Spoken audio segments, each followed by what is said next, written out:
स्वागत है दोस्तों द रेडियो विहार चैनल पे। आज मैं जो कहानी लेकर आई हूं जो उन लोगों को प्रेरित करेंगी जो हमेशा अपने कल को लेकर परेशान होते हैं और मन ही मन दुखी रहते हैं। तो आइए सुनते हैं। पुराने समय की बात है। एक सम्राट था, उसका एक नाई जो रोज उसकी मालिश और हजामत किया करता था। सम्राट रोज इसके लिए नाई को 1 रुपया दिया करते थे। यह सस्ते जमाने की बात है, उस समय 1 रुपया भी बहुत होते थे। इस 1 रुपये से वह रोज खूब खाता पीता और मित्रों को भी खिलाता पिलाता। वह हमेशा प्रसन्न, बड़ा आनंदित, बड़ा मस्त रहता था। सम्राट उसकी खुशी देखकर बड़ा हैरान होते थे। नाई रात में जब सोता तो उसके पास एक भी पैसा नहीं बचता था और वह निश्चिंत होकर सोता था। हर सुबह हजामत करके उसे 1 रुपया फिर मिल जाता था। इस तरह वह अपनी इस जिंदगी से इतना खुश था कि सम्राट को उससे ईर्ष्या होने लगी। सम्राट भी इतना खुश नहीं था। उदासी और चिंताओं का बोझ उसके सिर पर था। एक दिन सम्राट ने नाई से पूछा कि तुम्हारी प्रसन्नता का राज क्या है। नाई ने कहा कि महाराज, मैं कोई बड़ा बुद्धिमान तो नहीं हूँ, लेकिन जैसे आप मुझे प्रसन्न देखकर चकित होते हो, मैं आपको चिंतित देखकर बड़ा चकित होता हूँ। सोचता हूँ कि आपके दुखी होने का कारण क्या है। मेरे पास तो कुछ भी नहीं है और मैं सुखी हूँ। आपके पास सब है और फिर भी आप सुखी नहीं हैं। इस तरह आप मुझे ज्यादा हैरानी में डाल देते हैं। मैं तो प्रसन्न रहता हूँ क्योंकि प्रसन्न होना स्वाभाविक है। एक दिन सम्राट ने अपने वजीर को बुलाया और कहा कि नाई की प्रसन्नता का राज खोजना पड़ेगा। यह नाई इतना प्रसन्न है कि मेरे मन में ईर्ष्या की आग जलती है। ऐसा लगता है कि सम्राट होने से बेहतर तो नाई ही होते। यह सम्राट होकर कहाँ फंस गए। ना रात को नींद आती, ना दिन को चैन है और रोज चिंताएं बढ़ती ही चली जाती हैं। एक समस्या हल करो तो 10 खड़ी हो जाती हैं। वजीर ने कहा, महाराज अब घबराइए मत, मैं इस समस्या का कुछ हल निकालता हूँ।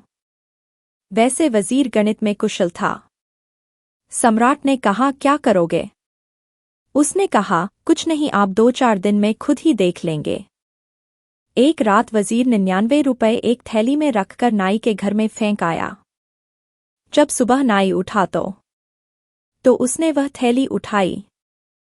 रुपए देखकर वह खुश और चकित हुआ। 2-4 बार गिनने पर उसे विश्वास हुआ कि यह 99 ही हैं। लेकिन अब वह चिंतित हो गया था। उसने सोचा कि आज 1 रुपया मिलने के बाद यदि वह उपवास रख ले तो 100 पूरे कर लेगा। बस नाई के मन में उपद्रव शुरू हो गया। पहले कभी उसने इकट्ठा करने का सोचा ना था। इकट्ठा करने की सुविधा भी ना थी। 1 रुपया मिलता था, वह पर्याप्त था जरूरतों के लिए। उसने कभी कल की चिंता ही नहीं की थी।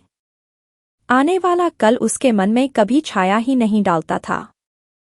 वह आज में ही जिया करता था। ऐसा उपद्रव उसके मन में पहली बार हो रहा था। 99 पास में थे और 100 करने में देर ही क्या थी। सिर्फ एक दिन तकलीफ उठानी थी कि 100 हो जाएंगे। नाई ने उस दिन उपवास रख लिया। लेकिन जब वह सम्राट के पैर दबाने आया तो वो मस्ती उसके चेहरे पर नहीं थी। उदास था, चिंता में पड़ा था, मन में कोई गणित चल रहा था। सम्राट ने पूछा, आज बड़े चिंतित मालूम होते हो, मामला क्या है? सम्राट को वजीर की चाल के बारे में पता नहीं था। नाई ने कहा, नहीं हुजूर, कुछ भी नहीं, सब ठीक है। मगर आज बात में वह सुगंध ना थी जो सदा होती थी। सब ठीक है भी ऐसे कह रहा था जैसे सभी कहते हैं सब ठीक है। जब पहले कहता था तो लगता भी था आज बस औपचारिक तरीके में कह रहा था। सम्राट ने कहा, नहीं, मैं ना मानूंगा, तुम उदास दिखते हो।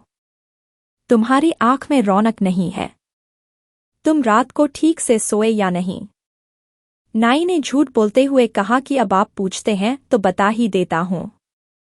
मैं रात को ठीक से सो नहीं पाया, लेकिन सब ठीक हो जाएगा। एक दिन की बात है, आप घबराइए मत। लेकिन वह चिंता उसकी रोज बढ़ती ही गई। 100 पूरे हो गए तो वह सोचने लगा कि अब 100 तो हो ही गए, क्यों ना धीरे धीरे इसे 200 किया जाए। वह 15 दिन में बिल्कुल ही ढीला ढाला हो गया। उसकी सब खुशी चली गई। सम्राट ने कहा, अब तुम सच बता ही दो, मामला क्या है? मेरे वजीर ने कुछ किया क्या? तब वह चौंका।